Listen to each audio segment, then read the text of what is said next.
Hello and good morning, you two. How are you doing today? Doing great, Arrow. How are you? Absolutely fantastic. I love the idea that you have made it to season 3 because that means one thing. You are now a part of the walk that we do. And so this is the stuff that where you meet new people that haven't seen the show yet. You go, you got to start from the first season. Go to the first season. Just we'll talk about it when you catch up. Great. Happy to be there.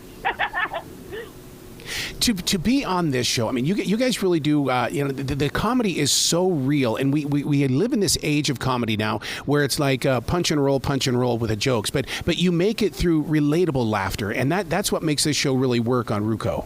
Yeah, I think what we're trying to do on Roku is when with the show is we're not going for the laugh. I think that a lot of those, like you say, it's sort of just like how many laughs can we fit on a page or fit in a minute. But we're just sort of playing the reality, and we've got these great kids on the show, and we just let them be little weirdos, and so the camera catches all these sort of moments, and I think the show ends up being just as funny as any other show, but we're never really trying to go for the laughs. One of the things that I've been studying a lot about is this next generation that people aren't talking about now, but they will be, because after Generation Z is Generation Alpha, and that's who you're getting on this show. Is that, I mean, the kids are at that age that they call Alpha, and advertisers are looking at it. So I love the idea that you're doing this, because people will they want to see themselves, but they also want to have that generation label too. I've never heard of that generation, but I'll take your word for it. I feel sorry already for, I guess the next one's Generation Beta. That doesn't sound very nice. To be on that set, what is it like? Because, being a viewer, we only get to see what the editors and what the producers have put together. I've always wanted just to experience what you guys go through. Like a television show, you mean? Yeah, absolutely. Yeah. I mean, we're not going to spoil any of the magic here. We show up. That's exactly how we look, and we're very professional. Every take is a piece of gold. And it's just about mining all that gold there. Well, it's got to be magical to be working with Kurt, because this guy totally understands what binge watching is all about. Yeah, I mean, I love Kurt so much. He's such a amazing person to have, at the head of our ship. He's like first of all, a nice and kind person, so it's a pleasure to work for someone like that. But also, his point of view on everything is just so unique and special and funny. He just really sees the comedy and joy in literally the most mundane things, which is such a delight. Yeah, I think he's really, a family sitcom is something we've seen 1,000 times, but like Kurt, who, as the king of binge sort of comedy, comes from Schitt's Creek and Kim's Convenience, mm-hmm. and this show specifically comes from his life, right? So it's the most personal show for him yet, and I think that it comes across. I think that's why it connects with so many people. That gives you guys the opportunity to take chances, doesn't it? I mean, it opens up the playing field. Yeah, absolutely. I mean, the viewership on Roku is so massive, and it's sort of built into TVs. You can watch it online. You can watch it through your computer. Yep. It's a free streaming service, so it has millions and millions of people watching, which is like that when you're making a show like this. That's so sort of personal to us and to Kurt.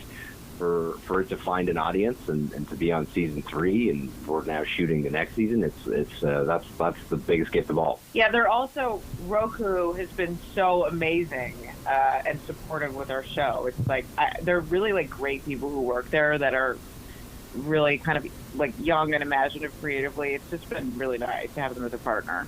Aaron, you bring up a really interesting point about where the viewers are. They can get it on the smartphone. They can get it on the flat screen TV. This is an age of entertainment to where, it's like, where are your listeners? It's like with podcasting and things like that. People go, what city are you in? Tell me where I'm not. If you can find the city that I'm not in, then you'll know. Yeah, exactly. And so it's just about finding how, you know how to reach people, but it's just about getting to reach people, I guess, is the difference. And Roku is so imaginative and sort of ahead of the curve. It's sort of it's the future, I think, of how streaming is going to work, where it's sort of available to everyone, and the library is just growing, and they're now just starting to create their own content the same way Apple did or Netflix did, but we're sort of get to be in the first wave of that. Are you guys inspired to create your own shows like Kurt? Because, God, you've got so much positive energy around you. Absolutely, yeah. That's something that we both are also doing. So I mean, to be honest, at the end of the day, it's just nice to work with like really great creative people. That it generates a lot of inspiration across the board. Yeah, it's actually a gret question because when you're working on a show like this that you love to work on, it's obviously inspiring and it spins out and allows you to create your own stuff. Like it inspires you to pour your guts out on a page and see if the world connects to it the same way it does for Kurt. Is it word for word on the script, or do you guys get to be yourselves too, to kind of insert some things, to do some improv a little bit? Because it all just seems so dang natural. Well, thanks. I mean, that's a compliment because it is very much scripted.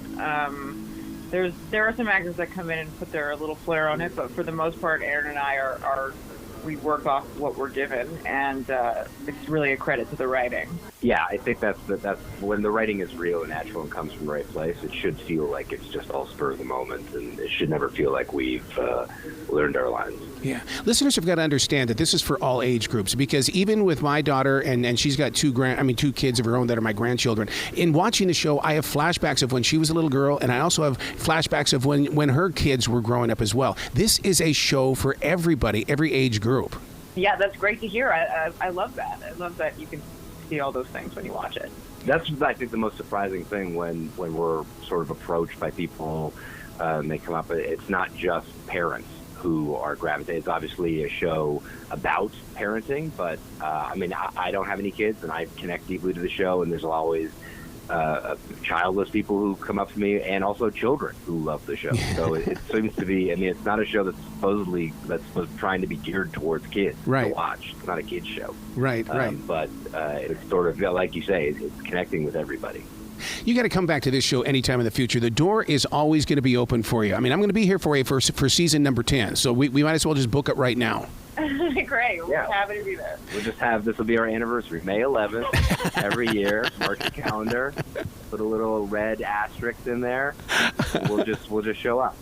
Excellent. Well, you guys be brilliant today, okay? You too.